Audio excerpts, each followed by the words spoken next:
विश्वकर्मा द्वारा दिव्य मंडप की रचना। ओम नमः शिवाय। आस्था सागर यूट्यूब चैनल में आपका स्वागत है। रुद्र संहिता का तृतीय खंड यानी पार्वती खंड का अध्याय 38वां, विश्वकर्मा द्वारा दिव्य मंडप की रचना। ब्रह्मा जी बोले, हे मुनि श्रेष्ठ नारद, शैलराज हिमालय ने अपने नगर को बारात के स्वागत के लिए विभिन्न प्रकार से सजाना शुरू कर दिया। हर जगह की सफाई का विशेष ध्यान रखा गया, सड़कों को साफ कराया गया और उन पर छिड़काव कराया गया। तत्पश्चात उन्हें बहुमूल्य साधनों से सुसज्जित एवं सुशोभित किया गया। प्रत्येक घर के दरवाजे पर केले का मांगलिक पेड़ लगाया गया। आम के पत्तों को रेशम के धागों से बांधकर सुंदर बंदरवारें बनाई गई। विभिन्न प्रकार के सुगंधित फूलों से हर स्थान को सजाया गया। सुंदर तोरणों से घर को शोभायमान किया गया। चारों ओर का वातावरण अत्यंत सुगंधित था। वहाँ का दृश्य दिव्य और अलौकिक था। विश्वकर्मा को गिरिराज हिमालय ने आदरपूर्वक बुलवाया और उन्हें एक दिव्य मंडप की रचना करने को कहा। वह मंडप 10,000 योजन लंबा और चौड़ा था। वह दिव्य मंडप 40,000 कोस के विस्तृत क्षेत्र में फैला हुआ था। विश्वकर्मा, जो कि देवताओं के शिल्पी कहे जाते हैं, ने इस उत्तम मंडप की रचना करके अपनी कुशलता एवं निपुणता का परिचय दिया। यह मंडप अद्भुत जान पड़ता था। उस मंडप में अनेकों प्रकार के स्थावर, जंगम पुष्प तथा स्त्री पुरुषों की मूर्तियां बनाई गई थी, जो कि इतनी सुंदर थी कि यह निश्चय कर पाना कठिन था कि कौन ज़्यादा सुंदर एवं मनोरम है। वहाँ जल में थल तथा थल में जल दिखाई दे रहा था। कोई भी मनुष्य इस कलाकृति को देखकर यह नहीं जान पा रहा था कि यहाँ जल है या थल। विभिन्न प्रकार के जानवरों की कलाकृतियाँ जीवंत बनाई गई थी। अपनी सुंदरता से जड़ हृदयों को मोहित करते सारस सरोवर में पानी पीते दिखाई देते थे, तो कई जंगलों में सिंह ऐसे लग रहे थे मानो अभी दहाड़ना शुरू कर देंगे। नृत्य करने की मुद्रा में बनाई गई स्त्री पुरुषों की मूर्तियों को देखकर ऐसा लगता था मानो वाकई नर नारी नृत्य कर रहे हो। द्वार पर खड़े द्वारपाल हाथों में धनुष बाण लेकर ऐसे खड़े थे जैसे सचमुच अभी बाणों की वर्षा शुरू कर देंगे। इस प्रकार सभी कृत्रिम वस्तुएं बहुत ही सुंदर एवं मनोहर थी, जो कि बिल्कुल जीवंत लगती थी। द्वार के मध्य में देवी महालक्ष्मी की सुंदर मूर्ति की स्थापना की गई थी, जिन्हें देखकर ऐसा प्रतीत होता था मानो क्षीरसागर से निकलकर साक्षात लक्ष्मी देवी वहां आ गई हो। वे सभी शुभ लक्षणों से युक्त दिखाई दे रही थी।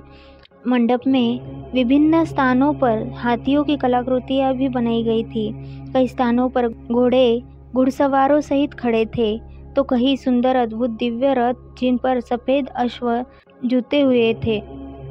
मंडप के मुख्य द्वार पर नंदीश्वर, जो कि शिवजी की सवारी है, की मूर्ति बनाई गई थी, जो कि स्फटिक मणि के समान चमक रही थी।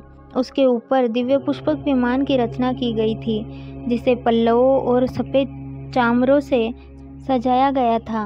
विश्वकर्मा द्वारा समस्त देवताओं की भी प्रतिमूर्ति की रचना की गई थी, जो कि हूबहू वास्तविक देवताओं से मिलती थी।